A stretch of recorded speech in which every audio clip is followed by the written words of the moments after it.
అందరికీ నమస్కారం. అమ్మ పాటల ఛానల్కి స్వాగతం.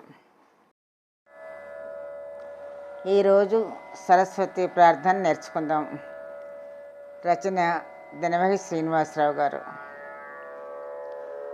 కళావతి అంబ సరస్వతి, కళావతి అంబ సరస్వతి, నాద బ్రహ్మమయి వేదవతి, నాద బ్రహ్మమయి వేదవతి, కళావతి అంబ సరస్వతి, నాద బ్రహ్మమయి వేదవతి,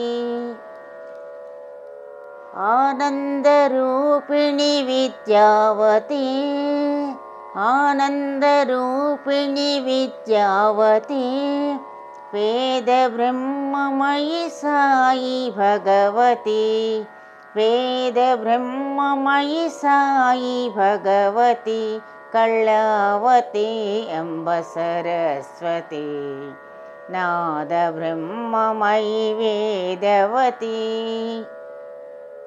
సాధు స్వరూపిణి జ్ఞానప్రదాయిని, సాధు స్వరూపిణి జ్ఞానప్రదాయిని, సర్వపాపహరి సాయి భగవతి, సర్వపాపహరి సాయి భగవతి, కళావతి అంబ సరస్వతి, నాద బ్రహ్మమయి వేదవతి, షిరిడిపురీశ్వరి అంబ సరస్వతి, షిరిడిపురీశ్వరి అంబ సరస్వతి, కైవల్యదాయిని కృపాకరి, కైవల్యదాయిని కృపాకరి, కళావతి అంబ సరస్వతి, నాద బ్రహ్మమయి వేదవతి,